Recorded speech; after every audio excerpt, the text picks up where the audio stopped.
आपण प्रवेश केलेला आहे. पण नवीन विकासाचं विजन म्हणून या दिंडोरी उदापूर गटामध्ये बऱ्याच अशा समस्या आहेत. त्या समस्यांसाठी खरं तुम्ही उतरलेला आहात. काय सांगाल? खरं तर येणारी जिल्हा परिषद पंचायत समिती निवडणूक डोळ्यासमोर ठेवून माझी शिवसेना या परिवारामध्ये घरवापसी झालेली आहे. आणि शिवसेना परिवारामध्ये घरवापसी करण्याचं कारण हे आहे की उदापूर डिंगोरे जिल्हा परिषद गटामध्ये जो विकास कामकाजी करण्यासाठी मला जी ताकद हवी होती ती ताकद कुठेतरी कमी पडत होती. म्हणून मी आदरणीय या तालुक्याचे लोकप्रिय आमदार शरददादा सोनवणे यांच्या माध्यमातून या ठिकाणी शिवसेना परिवारामध्ये प्रवेश केला आणि त्यांच्या माध्यमातून खऱ्या अर्थाने विकासाची गंगा आता मी उदापूर डिंगोरे जिल्हा परिषद गटामध्ये घेऊन जाणार आहे. ज्या ज्या ठिकाणी आमचे आदिवासी बांधव असतील, आमचा इतर समाज असेल, त्या समाजाच्या ज्या काही अडचणी असतील त्याच्यामध्ये प्रामुख्याने रस्त्याची अडचण असेल, पिण्याचे पाण्याचे प्रश्न असतील किंवा अजून काही पुनर्वसनाचे प्रश्न असतील, हे सर्व प्रश्न सोडवण्यासाठी मला कुठेतरी ताकद पाहिजे होती आणि पाठिंबा चांगला मजबूत पाठिंबा हवा होता. आणि तो पाठिंबा आणि ताकद मी खऱ्या अर्थाने शरददादा यांच्या माध्यमातून बघितलेली आहे. आणि म्हणून शरददादांच्या माध्यमातून माझं पुढचं जे विकासाची जी गंगा मला या उदापूर डिंगोरे गटामध्ये आणायची ती मी आणण्यासाठी या ठिकाणी दादांबरोबर आता कटिबद्ध राहणार आहे आणि ती दादांच्या माध्यमातून या ठिकाणी हे प्रश्न सोडवण्यासाठी दादांबरोबर राहणार आहेत. डिंगोरे गटामध्ये अनेक उभे आहेत. आपण देखील पक्ष होता, भाजप पक्ष होता, आपण मंडल अध्यक्ष देखील होते. सोडण्याचं कारण काय होतं? मी आताच सांगितलं की जरी मी शिवसेना नाही भाजप या पक्षामध्ये मंडलाध्यक्ष होतो त्या ठिकाणी अतिशय चांगलं कामही करत होतो, परंतु काम करत असताना आज या ठिकाणी या तालुक्याचे आमदार शरददादा सोनवणे हे आहेत आणि मग कुठेतरी निधीचा कमतरता ही मला त्या ठिकाणी जाणवत होती. आणि मला त्या ठिकाणी जे लोकांची समस्या असतात किंवा लोकांचे जे प्रश्न आहे ते सोडवण्यासाठी मला खऱ्या अर्थाने त्या ठिकाणी ताकद मिळत नव्हती. आणि ते प्रश्न सोडवण्यासाठी मला समोर विजन दिसतंय की शरददादा सोनवणे हे आहे. आणि म्हणून शरददादांच्या माध्यमातून मला ह्या गटाचा विकास करायचा आहे, उदापूर डिंगोरे गटाचा विकास करायचा आहे. आणि म्हणून मला त्या ठिकाणी तो निर्णय घ्यावा लागला. आणि म्हणून मी जरी शिवसेना भाजप हे केंद्रामध्ये एकत्र आहे, राज्यामध्ये एकत्र आहे, म्हणजे मी काही वेगळ्या पक्षामध्ये गेलेलो नाही. जो हिंदुत्वाचा विचार घेऊन चाललेले दोन्ही पक्ष आहे, सर्वसामान्यांच्या प्रश्नाची जाण असलेले दोन्ही पक्ष आहे आणि महाराष्ट्र राज्यामध्ये दोन्ही पक्ष एकत्र आहे.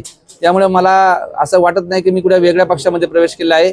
आम्ही समविचारी पक्षाशीच या ठिकाणी प्रवेश केलेला आहे. त्यामुळे नक्कीच मला पुढे भविष्यामध्ये काम करायची या ठिकाणी मोठी संधी उपलब्ध झालेली आहे. आपला पक्ष प्रवेश झाला, काही शिवसैनिकांची नाराजी त्याच्यामध्ये वाटते आहे, ही नाराजी आपण दूर कशी कराल? या ठिकाणी जरी माझ्या अगोदर जे काही शिवसैनिक या ठिकाणी काम करत होते नक्कीच त्यांनाही या ठिकाणी उमेदवारीची आशा होती, परंतु त्यांच्या बरोबर मी बसून दादांबरोबर चर्चा करून दादांनी त्यांच्याबरोबर चर्चा करून त्यानंतर माझी उमेदवारी या ठिकाणी डिक्लेअर केली होती. त्यामुळे असं कोणताही शिवसैनिक या ठिकाणी नाही की तो बाबा नाराज आहे, कारण त्यांना सर्वांनी त्या ठिकाणी एकमुखाने मला त्या ठिकाणी पाठिंबा दिला आणि सर्वांनी माझंच नाव या ठिकाणी सुचवलं. त्यामुळे जे जे इच्छुक होते त्यांनाही असं वाटलं की बाबा महेंद्र सदाकाळ जर आमच्याकडे येत असेल तर नक्कीच भविष्यामध्ये शिवसेना पक्ष आणि शरददादा सोनवणे यांचा हात या ठिकाणी बळकट होणार आहे. म्हणून आमच्या सर्व शिवसैनिकांचं मी मनापासून धन्यवाद मानेन की त्यांनी एकमुखाने माझं नाव त्या ठिकाणी दादांना सांगितलं आणि दादांनाही क्षणाचा विचार न करता मला त्या ठिकाणी डिंगोरे गणाची पंचायत समितीची उमेदवारी सौ रेश्मा महेंद्र सदाकाळ यांना माझ्या सौभाग्यवतीला दिली. त्यामुळे मनापासून सर्व शिवसैनिकांचं दादांचं मनापासून धन्यवाद मानतो. विजयाचा प्रवास सोपा व्हावा यासाठी आपण धनुष्याती घेतली अशी चर्चा आहे. नक्कीच विजयाचा प्रवास हा सुखकर होण्यासाठी आणि विजयातून मला लोकांचं काम करता आले पाहिजे यासाठी मी हा प्रवेश केलेला आहे. मी वारंवार तेच सांगतोय की मला लोकांची कामं करायची आहे, लोकांच्या मनातल्या जो अडीअडचणी जे आहेत प्रश्न आहेत ते सोडवायचे आहेत आणि त्या सोडवण्यासाठी मला योग्य निर्णय घेणं या ठिकाणी क्रमप्राप्त होतं आणि तो योग्य निर्णय शिवसेना पक्ष आणि शरददादा सोनवणे होता. म्हणून मी त्या पक्षाकडे वाटचाल केली आहे. डिंगोरे गणामध्ये आपण कुठल्या प्रकारची विकास करणार, काय योजना आहे? डिंगोरे गणामध्ये खरं तर मला या ठिकाणी प्रामुख्याने जे आमचा ठाकर समाज आहे आणि या ठिकाणी वाड्यावस्त्या ठाकर समाजाच्या मोठ्या प्रमाणावर आहे, परंतु आजही आमचा समाज हा या ठिकाणी ज्या काही गोष्टी असतात विकासाच्या त्या विकासाच्या गोष्टीपासून दूर अजून दूर आहे. आणि तेच मला दादांबरोबर चर्चा करून आम्ही ते चर्चा केली की दादा आपल्याला या समाजाला आपल्याबरोबर या प्रवाहात आणलं पाहिजे. या तालुक्याचे त्यांचे नेते डॉक्टर विनोद केदारी साहेबांनी सुद्धा दादांच्या हातात हात घालून या ठिकाणी प्रवेश केला आहे आणि डॉक्टर विनोद केदारी साहेबांचं विजन या त्या समाजाविषयी अतिशय चांगलं आहे. आज तुम्ही बघितलं धावशीसारख्या ठिकाणी तिथं डॉक्टर विनोद केदारी यांनी त्या दिवशी त्यांच्या सौभाग्यवतींचा वाढदिवस ठेवला. वाढदिवस ठेवण्याचं कारण एकच होतं की धावशी अतिदुर्गम परिसर भागामध्ये ते गाव आहे आणि त्या गावाला जाण्यासाठी रस्ता नाही. ते फक्त दादाच तो रस्ता करू शकतात. म्हणून दादांना त्या ठिकाणी बोलून धावशी गाव कसं आहे आणि धावशी गावाचा रस्ता कसा आहे हे दादांना त्यांनी दाखवलं.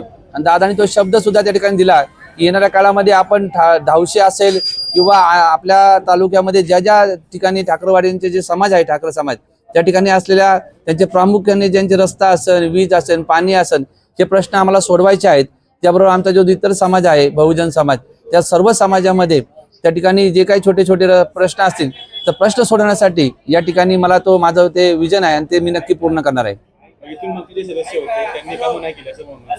नाही, असं मी म्हणणार नाही की त्यांनी त्यांच्या पद्धतीने कामं केली असेल. बघा, विकास ही निरंतर चालणारी प्रक्रिया आहे. तुमचे रस्ते होतच राहणारे, तुमच्या अंगणवाड्या होतच राहणारे, स्मशानभूमी होतच राहणारे, परंतु विकास हा निरंतर चालणारी प्रक्रिया, ती कधी थांबत नाही. आज नाही तर 5 वर्षांनी पुन्हा त्या गोष्टीची आपल्याला गरज लागते. त्यामुळे त्यांनी जे कामं केली असेल ती थोडी अपूर्ण असतील, ती जी पूर्ण करण्यासाठी आता आम्हाला त्या ठिकाणी जाणं गरजेचं आहे. आणि त्यांचंच विजन वेगळं असेल, आमचं विजन वेगळं आहे. आमच्या डोळ्यापुढे उद्दिष्ट एकच आहे की सर्वसामान्य माणूस ही आमच्या डोळ्यापुढचा उद्दिष्ट आहे. सर्वसामान्यांचे प्रश्न हे आमच्या डोळ्यापुढचे उद्दिष्ट आहे आणि ते समोर ठेवूनच आम्ही या निवडणुकीला सामोरे जात आहोत. आपल्या देखील उमेदवारीवरती हरकत घेतली होती. तुम्ही ज्या संघ 14 वर्षे राहिले, 15 वर्षे राहिले, त्याच पक्षाच्या काही वरिष्ठ नेत्यांनी आपल्या उमेदवारीचा अर्ज हरकत घेतली होती. नेमकं प्रकरण काय होतं? त्या ठिकाणी जी माझ्या उमेदवारी हरकत घेतली होती ती गैरसमजूतून तो विषय झाला होता. उमेदवार सौ रेश्मा महेंद्र सदागळ होत्या आणि त्या आतमध्ये गेल्या असं त्यांना कळलं की आपल्या याच्यावर हरकती घेतल्या.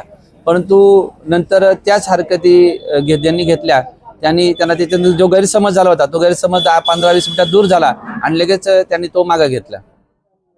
काय कारण होतं? कारण काही विषय नव्हतं. कारण हा होता की 15 वर्षाचा आम्ही एकत्रित केलेला प्रवास आणि त्या प्रवासातून मी अचानक जर भाजपमधून शिवसेना परिवारामध्ये आलो तर साहजिकच कोणाला पण त्या ठिकाणी थोडं दुःख होणं साहजिक असतं किंवा मनामध्ये राग असणं साहजिक आहे. तर त्यामुळे तो थोडासा आमच्यामध्ये ताणतणाव झाला होता, गैरसमज झाला होता. परंतु त्यांनी मोठ्या मनाने मला त्या ठिकाणी माफ करून तो त्या ठिकाणी माझा परत तो दिलेला अर्ज मागे घेतला. याच उमेदवारांमुळे शिवसैनिकांमध्ये नाराजी आहे. या शिवसैनिकांना काय होणार? दादांनी आत्ताच आपल्या या ठिकाणी सांगितलं की या ठिकाणी आयात आणि निर्यात हा कोणी उमेदवार नाही. या ठिकाणी जो चांगलं काम करेल किंवा ज्याच्याकडे काम करण्याची चांगली पद्धत असेल तर त्याला या ठिकाणी संधी दिलेली आहे. भविष्यात जे कोणी ज्यांना कोणाला संधी मिळाली नाही तर त्यांना सुद्धा दादा या ठिकाणी संधी देणार आहे. त्यामुळे माझं सर्व शिवसैनिकांना एक नम्र विनंती आहे, जे काही नाराज असतील, आज जे नाराज आहेत त्यांना बाबा एक विनंती की आपलं उद्दिष्ट काय आहे तर बाबा विकास कामांचं उद्दिष्ट आहे, दादांचे हात बळकट करायचे आहे आणि या उदापूर डिंगोरे गटावर आपला शिवसेनेचा भगवा ध्वज फडकवायचा आहे. त्यामुळं भविष्यामध्ये आपल्याला प्रत्येकाला संधी या ठिकाणी कोणत्या ना कोणत्या रूपाने मिळणार आहे. आज जरी तुम्हाला उमेदवारी मिळाली नसेल तरी भविष्यामध्ये तुम्हाला दादा नक्की कोणत्या ना कोणत्या ठिकाणी बसून त्या ठिकाणी तुमची नाराजी दूर करणार आहे. त्यामुळे आपण सर्वांनी एकत्रित येऊन शिवसेनेचा भगवा ध्वज आणि उदापूर डिंगोरे गटाच्या विजयामध्ये आपलं सुद्धा बहुमूल्य पाहिजे, आपलं त्या ठिकाणी आपलं मत त्या ठिकाणी पाहिजे, हा विचार करून आपण ती नाराजी दूर करणार आहोत.